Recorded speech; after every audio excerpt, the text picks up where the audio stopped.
नमस्कार दर्शकों, आप देख रहे हैं न्यूज़ टुडे, जिसमें हर खबर है ज़रूरी और हर विश्लेषण है खास। बात करते हैं मुख्य सुर्खियों की।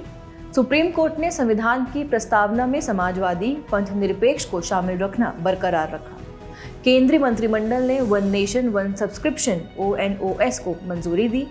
UNFCCC के COP29 में ग्रीन डिजिटल एक्शन GDA पर घोषणा पत्र को अपनाया गया। संयुक्त राष्ट्र पर्यावरण कार्यक्रम UNEP ने ग्लोबल पीटलैंड हॉटस्पॉट एटलस 2024 प्रकाशित किया। केंद्रीय मंत्रिमंडल ने अटल नवाचार मिशन AIM को जारी रखने को मंजूरी दी। राष्ट्रीय प्राकृतिक कृषि मिशन NMNF को एक स्टैंड अलोन केंद्र प्रायोजित योजना के रूप में शुरू किया गया। चलिए बुलेटिन की शुरुआत करते हैं और रुख करते हैं आज की पहले मुख्य खबर की ओर।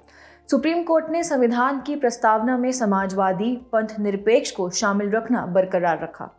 आपको बता दें, सुप्रीम कोर्ट ने यह निर्णय 2020 में दायर याचिकाओं की सुनवाई करते हुए दिया है। इन याचिकाओं द्वारा 42वें संविधान संशोधन के माध्यम से प्रस्तावना में शामिल किए गए समाजवादी और पंथ निरपेक्ष शब्दों की वैधता को चुनौती दी गई थी। साथ ही 42वें संविधान संशोधन अधिनियम 1976 द्वारा प्रस्तावना में अखंडता शब्द भी शामिल किया गया था। चलिए सबसे पहले सुप्रीम कोर्ट द्वारा की गई टिप्पणियां के बारे में जान लेते हैं। पहली है, संविधान एक जीवंत दस्तावेज। शीर्ष न्यायालय ने स्पष्ट किया कि समाजवादी और पंथ निरपेक्ष जैसे शब्दों को प्रस्तावना में शामिल किए जाने को केवल इस आधार पर अमान्य घोषित नहीं किया जा सकता है कि प्रस्तावना को इसके मूल रूप में रखा जाए, जिसे 26 नवंबर 1949 को अपनाया गया था।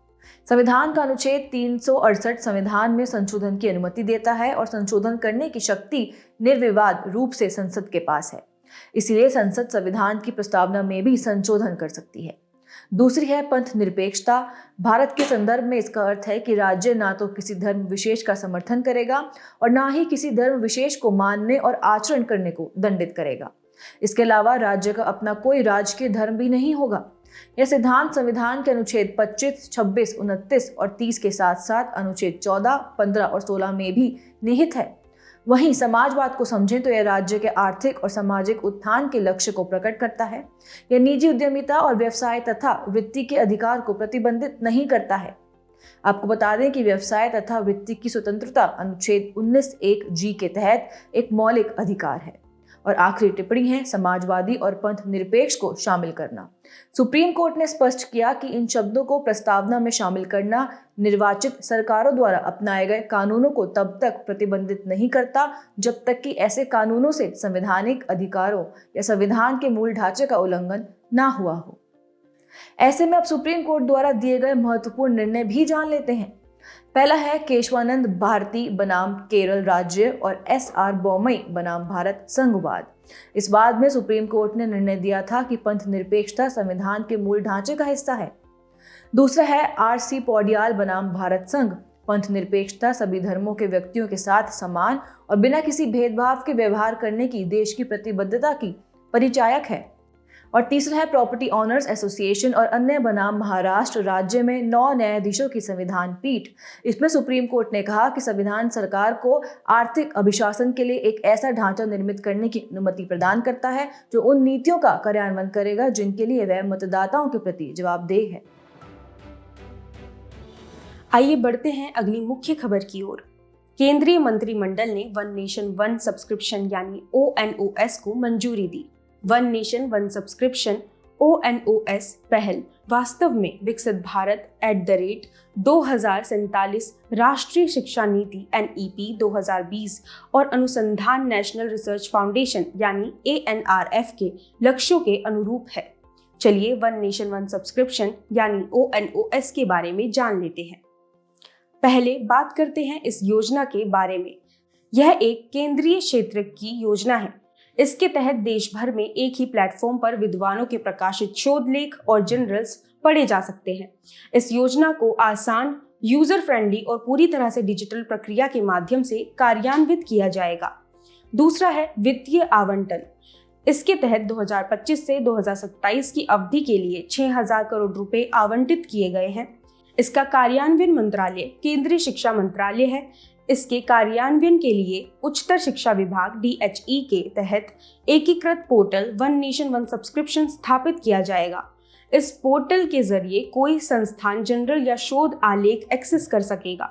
अनुसंधान नेशनल रिसर्च फाउंडेशन ANRF समय समय पर ONOS के उपयोग और इन संस्थानों के भारतीय लेखकों के प्रकाशित आलेखों की समीक्षा करेगा। इसके लाभार्थियों की बात करें तो केंद्र या राज्य सरकार के उच्चतर शिक्षण संस्थान और केंद्र सरकार के अनुसंधान एवं विकास R&D संस्थान इसके लाभार्थी होंगे। छठा है एक्सेस का तरीका। राष्ट्रीय सब्सक्रिप्शन के माध्यम से इसका समन्वय इंफॉर्मेशन एंड लाइब्रेरी नेटवर्क नामक केंद्रीय संस्थान करेगा। इंफॉर्मेशन एंड लाइब्रेरी नेटवर्क विश्वविद्यालय अनुदान आयोग UGC का स्वायत्त अंतर विश्वविद्यालय केंद्र है। चलिए अब वन नेशन वन सब्सक्रिप्शन के लाभ भी जान लेते हैं। इनमें से पहला है अधिक संस्थानों के शोध लेख शामिल करना। इसमें 6300 से अधिक सरकारी शैक्षिक और अनुसंधान संस्थान शामिल हैं। इससे लगभग 1.8 करोड़ शोधकर्ता लाभान्वित होंगे। दूसरा है आउटरीच। इस पोर्टल के जरिए टियर 2 और टियर 3 शहरों में स्थित संस्थान भी विद्वानों के शोध आलेख प्राप्त कर सकेंगे। इससे शोध के मामले में सभी भौगोलिक क्षेत्रों की भागीदारी सुनिश्चित हो सकेगी। आइए केंद्रीय बजट 2024-2025 में अनुसंधान और विकास संबंधी घोषणाओं पर भी एक नजर डाल लेते हैं। पहला है अनुसंधान नेशनल रिसर्च फाउंडेशन ANRF के लिए बजटीय आवंटन। इस संगठन को ANRF अधिनियम 2023 द्वारा स्थापित किया गया था। इसका उद्देश्य वैज्ञानिक अनुसंधान के लिए उच्च स्तरीय रणनीतिक दिशा प्रदान करना तथा उद्योग, शिक्षा, सरकारी विभागों और अनुसंधान संस्थानों के बीच सहयोग सुनिश्चित करना है। दूसरा है निजी क्षेत्र द्वारा संचालित अनुसंधान और नवाचार। वाणिज्यिक स्तर पर इस निजी क्षेत्र द्वारा संचालित अनुसंधान और नवाचार को बढ़ावा देने के लिए 1 लाख करोड़ रुपए वित्त पोषण पूल की घोषणा की गई है। आखिरी है अंतरिक्ष क्षेत्र में स्टार्टअप्स और परियोजनाओं का समर्थन करने के लिए 1000 करोड़ रुपए का वेंचर कैपिटल फंड स्थापित किया जाएगा। तो अब बढ़ते हैं अगली मुख्य खबर की तरफ। UNFCCC के COP 29 में ग्रीन डिजिटल एक्शन GDA पर घोषणा पत्र को अपनाया गया। ग्रीन डिजिटल एक्शन यानी GDA को अंतर्राष्ट्रीय दूरसंचार संघ ITU द्वारा अन्य सरकारी और नागरिक समाज संगठनों के साथ COP 28 में लॉन्च किया गया था। इसका उद्देश्य व्यवहारिक समाधान विकसित करने, उद्योग व्यापी जलवायु समर्थन को बढ़ावा देने तथा निगरानी और रिपोर्टिंग के लिए ढांचे को मजबूत करने में वैश्विक डिजिटल समुदाय को एकजुट करना है। चलिए सबसे पहले घोषणा पत्र के मुख्य बिंदुओं पर एक नजर डालते हैं। पहला है डिजिटल प्रौद्योगिकियों का लाभ उठाना, जलवायु कार्रवाई का समर्थन करना और प्रतिरोधक डिजिटल बुनियादी ढांचे का निर्माण करना। दूसरा है जलवायु पर डिजिटलीकरण के प्रभाव को कम करना, जलवायु पर डिजिटलीकरण के प्रभाव को मापने के लिए मैट्रिक्स एवं इंडिकेटर स्थापित करना। अगला है सतत नवाचार को बढ़ावा देना। इसके लिए हमें निवेश को सुविधाजनक बनाना होगा, बौद्धिक संपदा अधिकारों का संरक्षण करना होगा, नवीन प्रौद्योगिकियों तक सभी की सुगम पहुंच को सुनिश्चित करना होगा आदि। और अन्य बिंदुओं में डिजिटल समावेशन, साक्षरता, डेटा आधारित निर्णय लेने को बढ़ावा देना इत्यादि शामिल है। चलिए अब सतत विकास में डिजिटल प्रौद्योगिकियों के महत्व के बारे में भी जान लेते हैं। पहला महत्व है सूचना के आधार पर निर्णय लेना। डेटा एनालिटिक्स, क्लाउड कंप्यूटिंग जैसी तकनीकों का उपयोग करके ऊर्जा खपत को संधारणीय विनिर्माण प्रक्रियाओं का समर्थन करने के लिए अनुकूलित किया जा सकता है। दूसरा है संधारणीय डिजाइन दृष्टिकोण को अपनाना। ये प्रौद्योगिकियां जलवायु लक्ष्यों को प्राप्त करने के लिए टेक मेक डिस्पोज की बजाय सर्कुलर इकोनॉमी मॉडल पर जोर देती हैं। ओपन डेटा सोर्स को बढ़ावा देना भी इसका एक महत्व है। आसानी से सुलभ होने वाले सूचना स्रोत तथा नई और स्वच्छ प्रौद्योगिकियों की ओर नवाचार को बढ़ावा देती हैं। उदाहरण के लिए डिजिटल पब्लिक इंफ्रास्ट्रक्चर DPI आदि।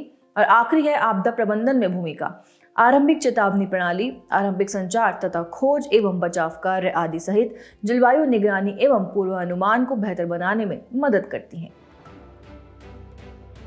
बढ़ते हैं आज की अगली मुख्य खबर की ओर। संयुक्त राष्ट्र पर्यावरण कार्यक्रम UNEP ने ग्लोबल पीटलैंड हॉटस्पॉट एटलस 2024 प्रकाशित किया। यह एटलस ग्लोबल पीटलैंड्स असेसमेंट 2022 पर आधारित है और ग्लोबल पीटलैंड्स मैप 2.0 के साथ संगत है। ये दोनों संयुक्त राष्ट्र पर्यावरण कार्यक्रम UNEP की वैश्विक पीटलैंड्स पहल की प्रमुख पहलें हैं। UNEP वैश्विक पीटलैंड्स पहल की बात करें तो इसका गठन 2016 में मोरक्को के माराकेश में जलवायु परिवर्तन पर संयुक्त राष्ट्र फ्रेमवर्क कन्वेंशन UNFCCC कोप में किया गया था। चलिए पीटलैंड्स यानी कि पीठ भूमियों के बारे में जान लेते हैं। पीटलैंड्स स्थलीय आर्द्रभूमि पारिस्थितिकी तंत्र हैं। इनमें जलभराव की स्थिति होती है जो क्षय प्रक्रिया को धीमा कर देती है। इसके कारण पादप सामग्री पूरी तरह से विघटित नहीं हो पाती है। नतीजतन कार्बनिक पदार्थ का उत्पादन इसके अपघटन से अधिक होता है, जिसके परिणाम स्वरूप पीट का शुद्ध संचय होता है। पीट मृत और आंशिक रूप से विघटित पादपों के अवशेष हैं जो जलभराव की स्थिति में जमा हो जाते हैं। वैश्विक स्तर पर पीटलैंड के वितरण को देखें तो पीटलैंड विश्व के भूमि क्षेत्र का 3.8% हिस्सा कवर करती हैं। चलिए इनका विस्तार समझ लेते हैं। पहला है यूरोप में प्राकृतिक रूप से वनों के भीतर स्थित पीटलैंड्स। दूसरा है दक्षिण पूर्व एशिया में उष्णकटिबंधीय पीट दलदल।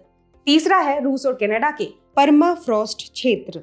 एंडीज और हिमालय में उच्च पर्वतीय पीटलैंड्स। विश्व के सबसे बड़े उष्णकटिबंधीय पीटलैंड्स कांगो बेसिन में स्थित हैं। अब पीटलैंड्स के क्षरण की बात करें तो वैश्विक स्तर पर लगभग 12% पीटलैंड्स का क्षरण हो चुका है, जबकि भारत में 7% से अधिक पीटलैंड्स का क्षरण हो रहा है। आइए अब देखते हैं कि पीटलैंड्स को किस किस से खतरा है। इसे कृषि कार्य, पीट निष्कर्षण, औद्योगिक गतिविधियां और अवसंरचना का विकास कार्यों से खतरा बना हुआ है। वर्तमान में सूख चुकी ये पीटलैंड्स सभी मानव जनित ग्रीन हाउस गैस उत्सर्जन में 4% उत्सर्जन के लिए जिम्मेदार है। अब पीटलैंड्स के संरक्षण के लिए शुरू की गई पहलों को जान लेते हैं। पहला है पीटलैंड्स पर वैश्विक कार्रवाई के लिए दिशा निर्देश 2002। दूसरा है पीटलैंड्स के संरक्षण और सतत प्रबंधन पर संयुक्त राष्ट्र पर्यावरण सभा UNEA4 का संकल्प 2019 आदि। अब पीटलैंड्स का महत्व क्या है, इसके बारे में भी जान लेते हैं। पहला है कार्बन भंडारण। पीटलैंड्स विश्व के सबसे बड़े स्थलीय कार्बन स्टॉक हैं। ये वैश्विक स्तर पर कम से कम 550 गीगाटन कार्बन संग्रहित करती हैं। यह विश्व के सभी वनों में संग्रहित कार्बन से 2 गुने से भी अधिक है। दूसरा है जैव विविधता संरक्षण। पीटलैंड्स दुर्लभ और संकटग्रस्त प्रजातियों के लिए महत्वपूर्ण पर्यावास है। आखिरी है पारिस्थितिकी तंत्र सेवाएं। मानव उपभोग और कृषि के लिए जल का विनियमन और शुद्धिकरण करती हैं, जलवायु पर शुद्ध शीतलन प्रभाव डालती हैं आदि। और अब बात करते हैं हमारी अगली मुख्य खबर की। केंद्रीय मंत्रिमंडल ने अटल नवाचार मिशन AIM को जारी रखने को मंजूरी दी। अटल नवाचार मिशन 2.0 यानी AIM 2.0 नीति आयोग की एक प्रमुख पहल है। इसका लक्ष्य नवाचार और उद्यमिता परिवेश में निहित कमियों को दूर करना तथा इसे और सफल बनाने के लिए नई पहलें शुरू करना है। AIM 2.0 का आवंटित बजट 2,750 करोड़ रुपए और इस योजना की अवधि 31 मार्च 2028 तक है। अब इसके मुख्य उद्देश्य को देखें तो इसमें पहला है भारत के नवाचार और उद्यमिता परिवेश को 3 तरीकों से मजबूत करना। इसमें इनपुट बढ़ाना यानी इनोवेटर्स और उद्यमियों की संख्या बढ़ाना है और यह कुछ कार्यक्रमों के माध्यम से किया जाएगा, जैसे कि नवाचार का भाषा समावेशी कार्यक्रम LIPI। इसके तहत पहले से स्थापित इंक्यूबेटर्स में संविधान में अनुसूचित भाषाओं के लिए वर्नैक्युलर इनोवेशन सेंटर स्थापित किए जाएंगे। और दूसरा है फ्रंटियर प्रोग्राम। इसका उद्देश्य जम्मू व कश्मीर यानी JNK, लद्दाख, पूर्वोत्तर राज्यों NE, आकांक्षी जिलों और आकांक्षी ब्लॉक्स के लिए अनुकूलित टेम्पलेट बनाना है। अब जान लेते हैं कि सफलता दर या थ्रूपुट में सुधार किन माध्यम से किया जा सकता है। पहला है मानव पूंजी विकास कार्यक्रम या पेशेवरों यानी प्रबंधक, शिक्षक व प्रशिक्षक की संख्या बढ़ाने की व्यवस्था है। दूसरा है डीप टेक रिएक्टर या शोध आधारित डीप टेक स्टार्टअप्स के व्यवसायीकरण के तरीकों के परीक्षण के लिए रिसर्च सैंडबॉक्स है। तीसरा है राज्य नवाचार मिशन SIM। नीति आयोग के राज्य सहायता मिशन के तहत राज्यों या केंद्र शासित प्रदेशों की सहायता की जाएगी। और अंतिम है अंतर्राष्ट्रीय नवाचार सहयोग कार्यक्रम। इसमें वार्षिक वैश्विक टिंकरिंग ओलंपियाड आयोजित करने, विकसित देशों के साथ द्विपक्षीय और बहुपक्षीय सहयोग को बढ़ावा देने आदि पर जोर दिया जाएगा। अब ये जानते हैं कि आउटपुट में सुधार कैसे किया जाएगा। इसमें पहला है इंडस्ट्रियल एक्सेलरेटर प्रोग्राम, सार्वजनिक निजी भागीदारी PPP मोड में महत्वपूर्ण क्षेत्रकों में इंडस्ट्रियल एक्सेलरेटर स्थापित किए जाएंगे। और दूसरा है अटल सेक्टोरल इनोवेशन लॉन्च पैड यानी ASIL कार्यक्रम, केंद्रीय मंत्रालयों में रक्षा उत्कृष्टता के लिए नवाचार IDEX जैसे प्लेटफॉर्म्स बनाए जाएंगे। अंत में अटल नवाचार मिशन 1.0 यानी AIM 1.0 के बारे में भी बात कर लेते हैं। इसे 2016 में शुरू किया गया था। इसका उद्देश्य भारत की तत्कालीन शुरुआती नवाचार व्यवस्था को मजबूत करने के लिए नवाचार अवसंरचना को बढ़ावा देना है। इसके कुछ प्रमुख घटक हैं। पहला है अटल टिंकरिंग लैब ATL स्कूल स्तर पर, अभी देश भर में ऐसी 10,000 प्रयोगशालाएं मौजूद हैं। दूसरा है अटल इंक्यूबेशन सेंटर AIC विश्वविद्यालयों, संस्थानों और कॉरपोरेट क्षेत्र में और अन्य घटकों में अटल सामुदायिक नवाचार केंद्र यानी सेवा से वंचित या अल्पसेवित क्षेत्रों के लिए अटल न्यू इंडिया चैलेंज आदि शामिल हैं। नजर डालते हैं आज की अंतिम मुख्य खबर पर। राष्ट्रीय प्राकृतिक कृषि मिशन NMNF को एक स्टैंड अलोन केंद्र प्रायोजित योजना के रूप में शुरू किया गया। कृषि एवं किसान कल्याण मंत्रालय के तहत शुरू की गई इस योजना के लिए कुल 2,481 करोड़ रुपए का बजट आवंटित किया गया है। यह बजट 15वीं वित्त आयोग की अवधि यानी 2025 से 2026 तक के लिए है। पृष्ठभूमि की बात करें तो इससे पहले शून्य बजट प्राकृतिक कृषि यानी ZBNF का नाम बदलकर 2019 में भारतीय प्राकृतिक कृषि पद्धति BPKP कर दिया गया था। इसे परंपरागत कृषि विकास योजना PKVY नामक अम्ब्रेला योजना के तहत एक उप योजना के रूप में शामिल किया गया था। बाद में 2023-24 से BPKP का नाम बदलकर NMNF कर दिया गया था।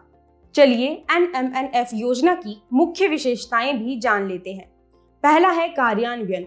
अगले 2 वर्षों में NMNF को इच्छुक ग्राम पंचायतों के 15,000 क्लस्टर्स में लागू किया जाएगा तथा इसे 1 करोड़ किसानों तक पहुंचाया जाएगा।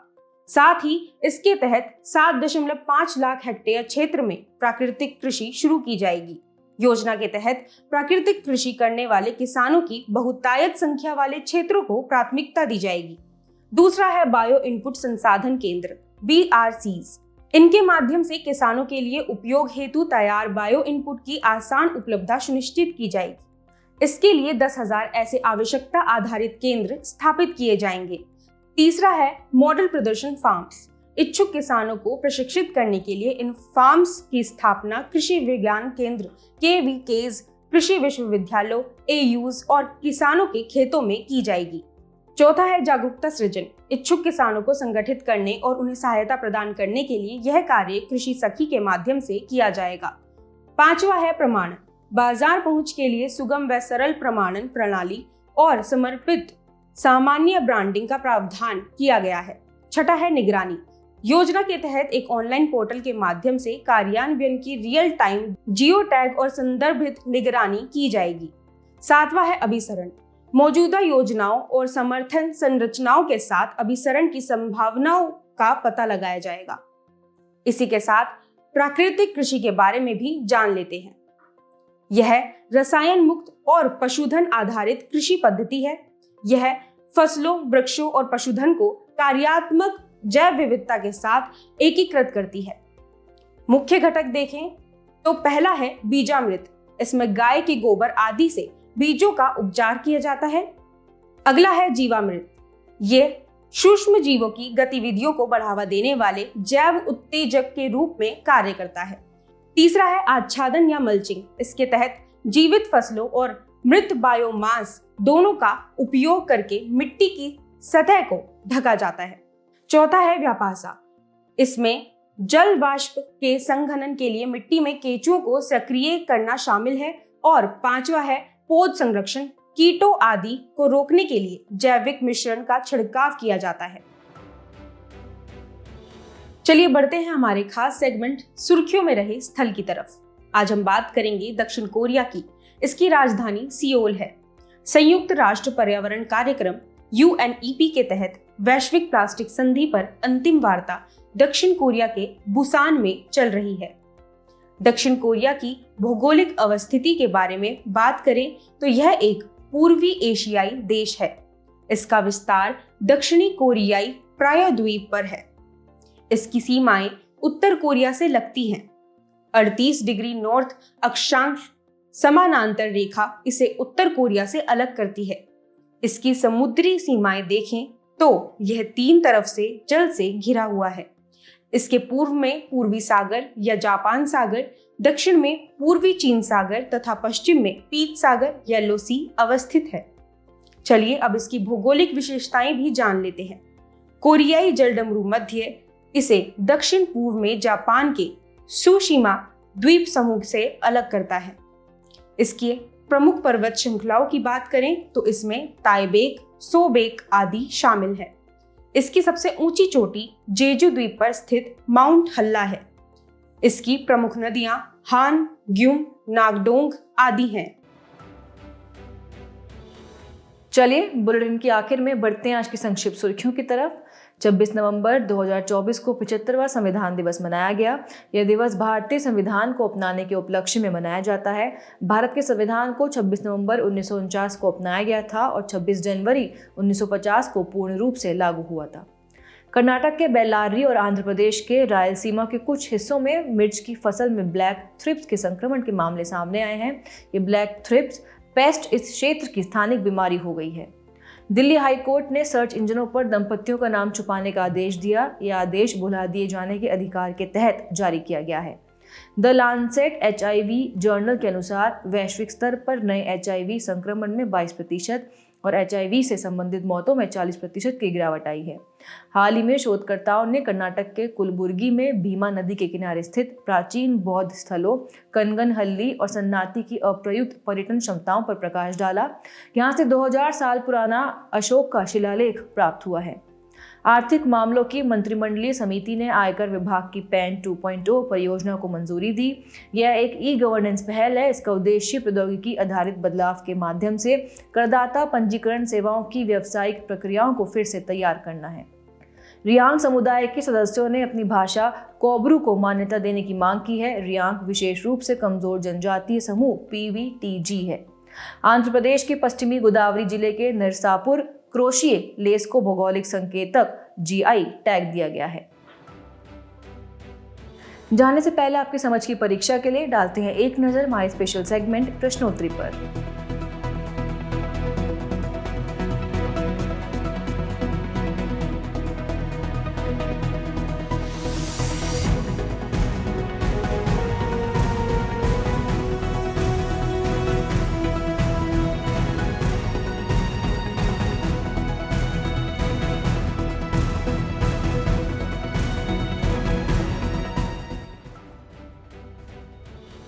हमसे जुड़ने के लिए आपका धन्यवाद। उम्मीद है न्यूज़ टुडे का यह बुलेटिन आपको पसंद आया होगा। न्यूज़ टुडे की PDF को डाउनलोड करने के लिए और आज की क्विज के उत्तर के लिए डिस्क्रिप्शन में दिए गए लिंक्स पर क्लिक कीजिए।